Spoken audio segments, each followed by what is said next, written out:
Hey, Phil from Got Memories here. This is something I've never seen before in 22 years and hundreds of thousands of tapes, literally.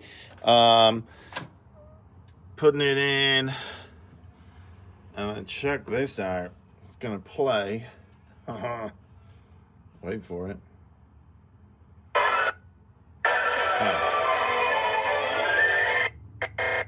Oh, there we go. What the hell? Yep, every day there's something new with this stuff. And then what you do, if you come across these issues with tapes, you have to have different players to cross-reference. Is it the player, camera, playback equipment? And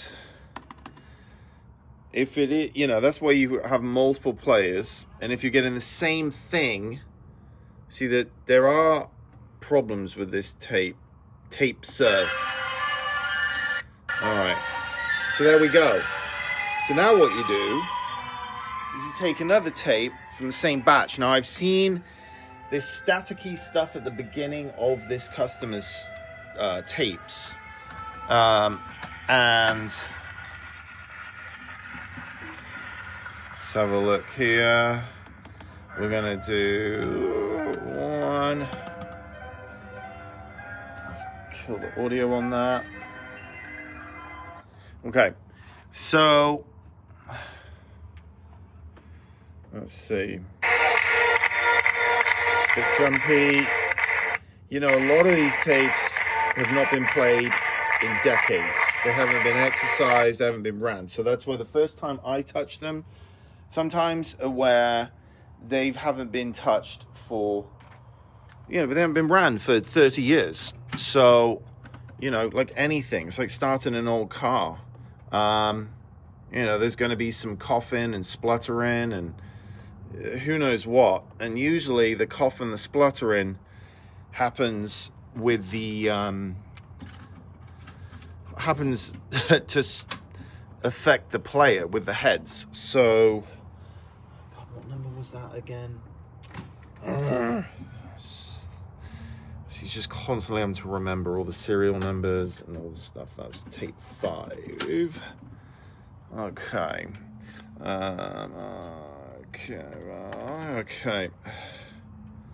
And let's see if this happens. Okay, line 2, we're coming through. All right, good. All right, and that's that. So that's good. So monitoring these, that doesn't mean to say that in the next 5 minutes, 10 minutes, 50 minutes, hour and 30 minutes, if they're, God forbid, in long play, 4 hours and 6 minutes long, that there aren't going to be problems that pop up. Whenever I hear that beep, beep, beep, beep, beep, beep, that is not a sound I like hearing. But so far, so good. You need head cleaners, you need all this stuff. Video 8, High 8 are amongst the most stable of all of the video formats if they've been stored in climate control conditions, in the cases, sealed containers, etc. Look, this one here is popping out the top.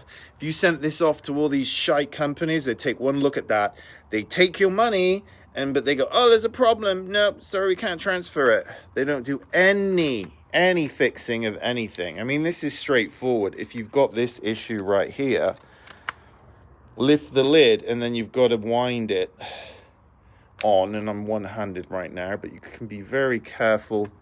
You just got to take the tension, stand by. Stick your finger in there if you can. Oh, God. Hold on. Let's see. Let's do this. This is normally where I wear this around my neck. So I can, oh, there we go, it went. But what you want to do is, let me get my handy dandy thing here. See, look, this goes in there, and I can just turn it and take the tension. Not too much tension, there we go. And otherwise, you sit there, have to open it up with all the tiny screws, and a lot of times the plastic is welded around the screws or rusted, and from all the expansion and contraction of heat and cold through the cycles of the Earth revolving around the sun for 30 plus years with all this stuff. And then you've got to break it open. You've got to then rehouse it. Hopefully the rehousing tape is, again, all old.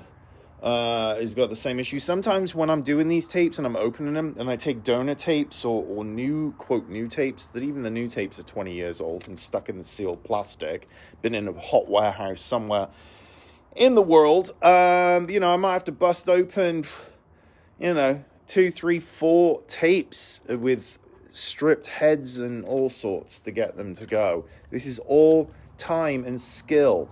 So, again, this is why quality transfer companies are a diamond in the rough. So, anyway, there we go. Cheers.